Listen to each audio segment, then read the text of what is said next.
जाने मन तू कहाँ है? मैं घर में हूँ राजा। तो जरा बाहर आ जा। क्या हुआ राजा? चल गेहूं काटे। भगो हम ना जाई।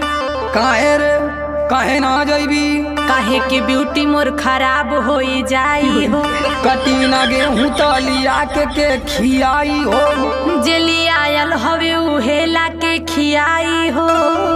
हाथ में कपलिया के देव घवाई हो। तोहे हम गेहूं काटे वाली लगत हई तक कतही कमा हरानी जी तू हई का? लेके दहेज आइल बानी नई हरे से। हाथ लतियाई के भगाई देहब घरे से। देखा कुछ हो कला हमसे ना होई कटिया हो। टका दिन भर बैठ के तोड़बू घर में खटिया हो। देखा हमसे ना जबरी कटिया